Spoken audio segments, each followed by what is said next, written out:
It's at the point where the government completely eliminates streaming from the school curriculum is when we reaffirm the idea that these streams have caused a toxic school environment to form and extreme pressure on academically inclined students. 3 points of clash for the House today. Does streaming incentivize toxic behavior in the school environment? 2, have students suffered due to top band and streaming? 3, is this the correct way to raise our children in terms of having schools with streaming? So on the first point of clash, they've widely asserted the idea that students who are academically inclined are generally going to want to work with each other, they're going to encourage each other, and thus there's going to be more academic outcomes. First, this completely mischaracterizes what academics, especially at a younger age, are. Academic students aren't necessarily these grinders that spend their entire lives just on academics. There are many top stream students in the school that we've seen in our society that were just, somewhat logical thinkers, and so they got into the top stream. This doesn't necessarily mean that they're going to be fundamental extreme hard workers. This doesn't actually mean that they're going to continuously encourage other students to be extreme academic hard workers. They could be slackers that are still in top stream, and this is something the opposing team needs to be able to recognize, that no matter how much you try to create these perfect students in a perfect environment, there's going to be some outliers, and those outliers are ultimately going to decrease the efficiency to essentially the same amount you would have in a classroom with a mixed intelligence of students. Okay, why is having grinders in specific, why is having all academic students in a class inherently not good? First of all, it creates an entirely too competitive world for these students. These students who are just year 7 and 8, they don't need extreme pressure from their parents anymore. They don't need more pressure just amongst their friends. What they need to be able to do is enjoy their lives, enjoy their school life, and live a more all-rounded life, where they enjoy service, where they enjoy different sports, and have a fundamental in their academics. But the fact is, when you have all these top stream students all together, where you tell them all that there's extreme pressure, that you're all the top students in the school, they're fundamentally going to have so much pressure on them. They're not going to be able to have healthy relationships with each other. They're just going to see everybody else as a competitor. Their childhoods are being stolen by putting this extreme amount of pressure by labeling them as top stream students. And this also creates extreme pressure for those who aren't in top stream, because imagine if you don't get it. Imagine if you worked really hard and you didn't get it. The amount of pressure that your parents have put on you, that your friends have put on you, this sort of pressure is detrimental to a student's mental health. And students that aren't in a top stream are going to feel like they're completely worthless, especially if they've spent so much of their time trying to get in, trying to maintain good grades, when they just couldn't compete with other students.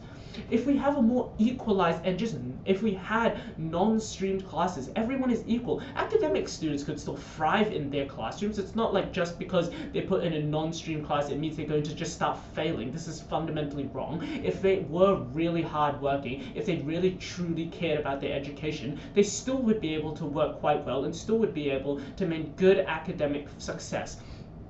Furthermore, this toxic environment is extreme when we look at the elitism that comes with top schools that have top streams. I mean, if you just look at schools like Auckland Grammar, where they stream every single class from A to Z, students at the top are extremely elitist. They look down on everybody else. At the point where the first small talk you have is, "Hi, what's your name? And what stream are you?"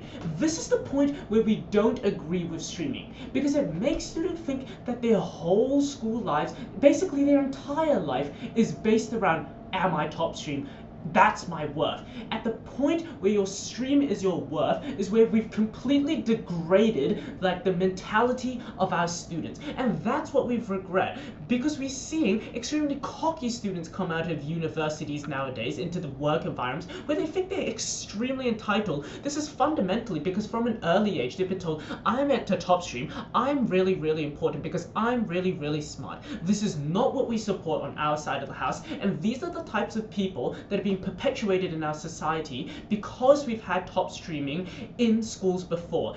It creates an extremely toxic environment for these students, not only because it creates this sort of extreme intelligence disparity between the students, but it means that this disparity, second of all, means that they're going to bully other kids, they're going to pressure each other. This sort of pressure is not good for the mental health of these children. The toxic school environment was just never worth it in the first place. So we've won that point of clash. Now, second, on have students suffered in these top streams. Now, they'd like to tell us that, it's once again the same mechanism, that the students help each other and the academics were the most important, and because they were more academics, they succeeded. This is fundamentally wrong. First of all, they're not necessarily going to improve their academics just because you put them all in the same class, just because they're all extremely competitive. And yes, we can take that there might be some level of competitiveness, but first of all, we've told you that this competitiveness just leads to extreme pressure. But second, why this doesn't work is because just because you have competitiveness, when you factor in the pressure, when you factor in all the other things that are happening on in their lives, the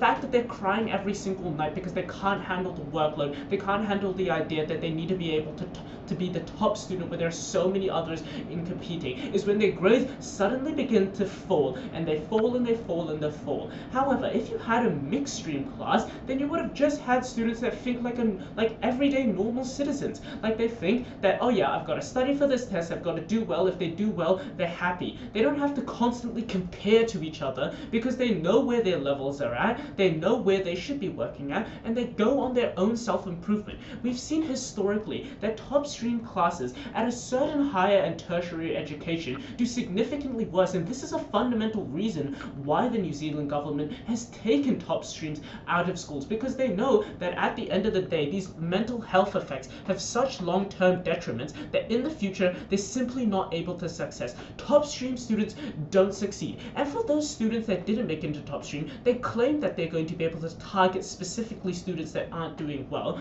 This creates us more a sense of intellectual disparity. It creates more of an opportunity for bullying, and there are already sorts of education sources for these more challenged students that need more help. Instead of putting them in an environment where they're separated from everybody else, just have them in an environment where they're with everybody else so that they feel like normal people, but still give them the extra time and attention that they need in order to succeed. So the third point of clash really is why this inherently has brought an extremely entitled new generation of people.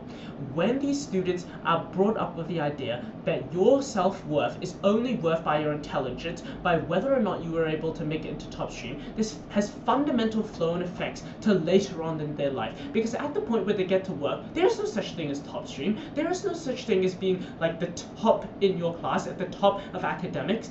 Everybody's the same, and when they think they're entitled to be better than everyone else, because in high school and primary school they were taught that all their lives that they were the most important, is when they're going to have fundamental communication issues, relationship issues, and so many more flow-on effects. They've never been able to address the idea that not all academic students are the same, that there's no correlation between academic students in one room together just means academic success, and we further on prove that there isn't even that academic success. We've won this debate on those grounds. We completely regret the rise of streaming in our society.